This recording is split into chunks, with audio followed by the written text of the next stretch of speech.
এইভাবে একটা sandwich prepare করতে হয়, যেটা হচ্ছে আজকে আমরা একটা স্যান্ডউইচ বানাতে হয়। কীভাবে জানবো? স্যান্ডউইচ বানানোর জন্য আমাদের কী কী ইনগ্রিডিয়েন্টস লাগে সেটা আগে আমরা জানি। হ্যাঁ, স্যান্ডউইচের জন্য লাগবে হচ্ছে ভেজিটেবল, চিকেন, মায়োনিজ। আর ভেজিটেবলের মধ্যে কী কী থাকতে পারে? ভেজিটেবল চিজ থাকবে। এটা তো স্যান্ডউইচের মধ্যে আর কি যেটা করবো সেটা হচ্ছে ভেজিটেবল মিক্স করে নিব। এটা হচ্ছে ভেজিটেবল, এখানে মিক্স করা আছে ক্যাপসিকাম, টমেটো।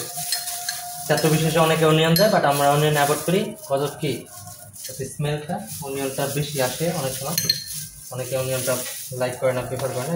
এটা হচ্ছে মায়োনিজ, যেটা আমরা নিজস্ব হ্যান্ডমেড মায়োনিজ, খুব সুন্দর করে রেসিপি, আমাদের একটা সিক্রেট রেসিপি এটা, যার জন্য স্যান্ডউইচটা টেস্টটা আরও বেশি কি আসে, ইয়াম্মি হয়। ইয়াম্মি আমরা ভেজিটেবল মিক্স করে নিচ্ছি। ভেজিটেবল একটা স্যান্ডউইচের জন্য একটা নির্দিষ্ট পরিমাণ কোয়ান্টিটি থাকে ভেজিটেবলের, সেটা কত কত গ্রাম হওয়া উচিত কেউ বলতে পারবে? যে এই ব্রেডের মধ্যে কতটুকু মানে ভেজিটেবল চিকেন দেওয়া যায়? আচ্ছা, তো আমি যদি একটা ব্রেডের জন্য ক্যালকুলেশন করি, আপনার হচ্ছে 15 গ্রাম টমেটো, 10 গ্রাম ক্যাপসিকাম, কত হলো? 25 গ্রাম। আপনার হচ্ছে চিকেন দেবেন হচ্ছে 50 গ্রামের মতন, ধরেন 50 থেকে 60 গ্রাম, তাহলে কত হইল? 60 আর হচ্ছে 25, কত? 85, 70 থেকে 80 গ্রামের মতন হচ্ছে সব লাগে। চিকেন তো দিতে হবে। তো আমাদের ভেজিটেবল মিক্স শেষ। এটা হচ্ছে ভেজিটেবল মিক্স করা শেষ। তাহলে আমরা কী করবো? আগে ব্রেডের মধ্যে মেয়োনিজটা নেব। ব্রেডের মধ্যে কী নেব? মেয়োনিজটা এমনভাবে দিব যাতে কোথাও ফাঁকা না থাকে। কদর এক জায়গায় টেস্ট ভিন্ন হতে পারে যদি ফাঁকা থাকে, কারণ এক জায়গায় ব্রেডে কামড় লাগলো, মেয়োনিজের কোনো ফ্লেভার পাইলো না, বা মেয়োনিজটা পাইলো না, তখন এটা কী লাগবে? স্বাদ আসবে না। এখন এটাতে নেই। সেম প্রত্যেকটা ব্রেডে কী করবো? মেয়োনিজটা খুব সুন্দর করে স্মুথ করে মাখা নিব। হ্যাঁ, ওকে। এই মেয়োনিজটা আমরা নিজেরাই তৈরি করি। এখানে কিছু সিক্রেট মশলা থাকে, সাথে কী যাবে? সাথে যাবে ডিম, তেল, চিনি। হ্যাঁ থাকে, তো ভেজিটেবলই দিব না। এরপর কী যাবে? মেয়োনিজ বানাতে কী কী লাগতে পারে একটু আইডিয়া করে বলেন। দেখি, বাসায় বানাই, অনেকেই বানায় না।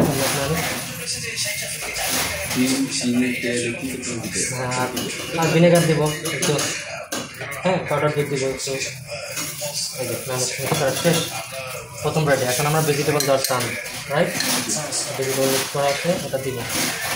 কত গ্রাম ভেজিটেবল লাগে একটা স্যান্ডউইচের জন্য? 25 গ্রাম লাগে হচ্ছে একটা ব্রেডের মিক্স আপের জন্য। 25 থেকে 30 গ্রাম দিতে পারবেন। ব্রেড সাইজ যদি বড় হয় তাহলে 30 গ্রাম দেওয়া যাবে।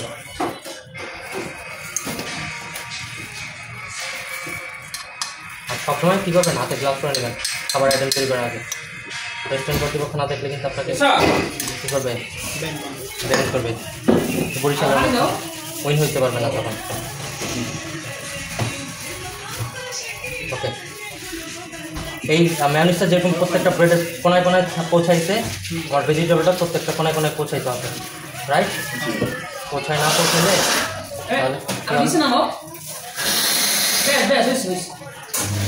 এই যে প্রত্যেকটা কোনায় আছে, ঠিক এটা কাজ শেষ। এখন এটা চালা।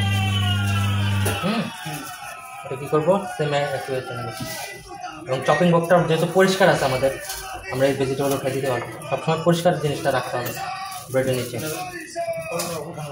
ফলে যাতে ওটা ইউজ করা যায়।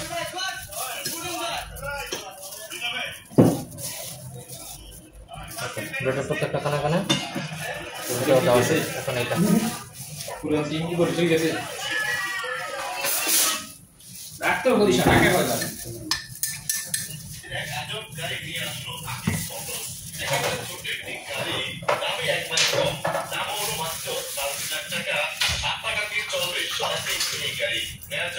আমরা ভেজিটেবল মিক্স করা মোটামুটি শেষ। এখানে আর কোনো কিছু দেওয়ার মতন নাই।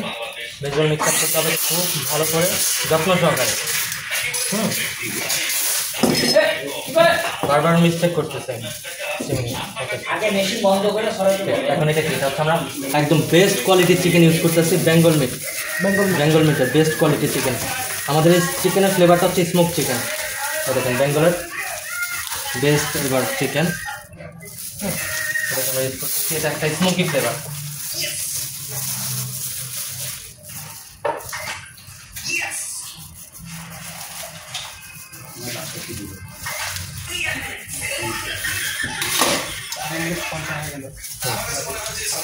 তো বেঙ্গলি মিট চিকেনটা ইউজ করা মানে হচ্ছে কতটা আমরা কোয়ালিটি মেনটেন করি সেটা বোঝানোর জন্য।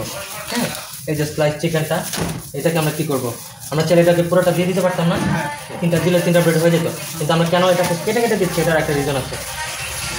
এটা রিজন একটাই, যাতে পুরো ব্রেডে ছড়াই থাকে চিকেনটা, এবং গেস্ট যখন এটাকে খাবে মানে টেস্ট নেবে তখন যাতে তার প্রত্যেকটা বাইটের সাথে চিকেন যায়, মানে একটা বাইটের চিকেন পাইলো আরেকটা বাইটের চিকেন পাইলো না, তখন কি জিনিসটা দেখতেও খারাপ লাগবে, খেতেও খারাপ লাগবে। এই জন্য আমরা চাচ্ছি যে গেস্টে যেন প্রত্যেকটা বাইটের সাথে চিকেনটা পায়, সেইভাবে তাকে সার্ভ করানোর জন্য। ওকে, কোথাও যেন মিস্টেক না হয়, একদম টুকরো টুকরো চিকেন দিয়ে দিব।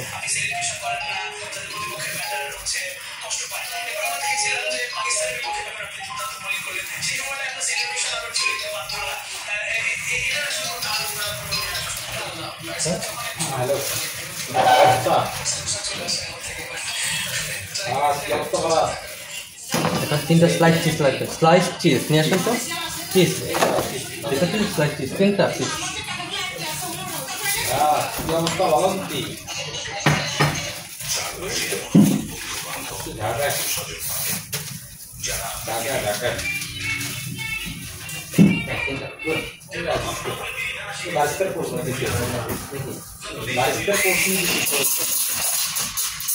আমরা সবসময় কোয়ালিটি মেনটেন করি, যার জন্য আমরা দেখাতে চাই যে আমরা বেস্ট কোয়ালিটি আরঙের চিজ ইউজ করি।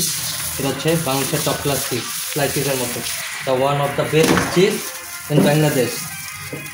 তো আমরা এটাকে কী করবো এখন, এই স্লাইস চিজটা প্যাকেটিং দেখলে বুঝতে পারতেন যেটা কতটা প্রিমিয়াম।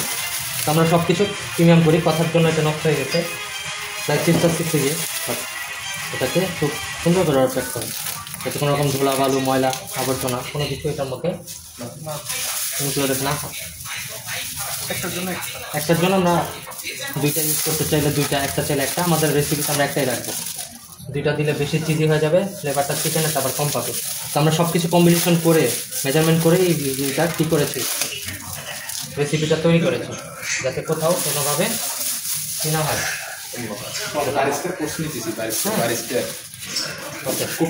আরেকটা কাজ আছে, সেটা কি, এটা হচ্ছে এই যে চিকেনটা নিলাম, প্রথম ব্রেডে আমরা কি নিয়েছিলাম মনে আছে, শুধু মেয়োনিজ। এখন মেয়োনিজের সাথে আমরা আরেকটা best flavour mustard sauce, 1 spoon and this one,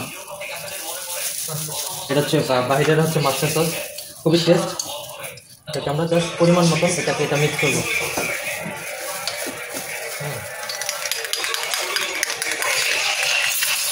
এটা মিক্সে মাস্টার্ড মানে কি বলেন তো, সরিষা বাটা হচ্ছে এটা।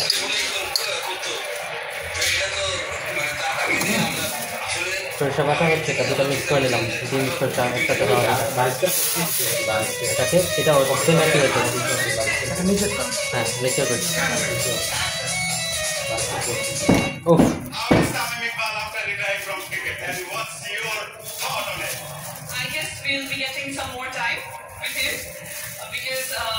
he's been so busy serving the country and cricket that we didn't get much time with him. But alhamdulillah, it was a great career. Okay. You must be proud. You have made a lot of sacrifices as well being a wife. Super proud. I don't know about the sacrifices, but yeah, super proud. Okay, এখন আমাদের কাজ কি, পুরোটা এটা same, কোথাও যত mistakenly কম না যায়। ওকে,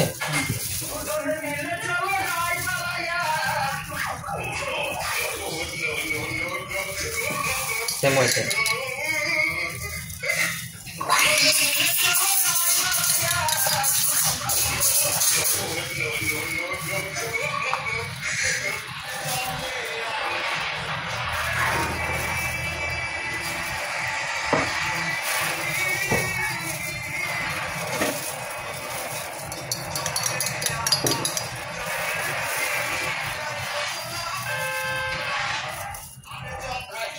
সো এইভাবেই মিক্স করতে হবে, কোথাও যেন কোনোভাবে কম না থাকে, মিস্টেকলি না যায়, এরকমভাবে প্রত্যেকটা পার্ট খেয়াল রাখতে হবে, এবং কাজ করার শেষ হওয়া মাত্রই দেখে ফেলতে হবে।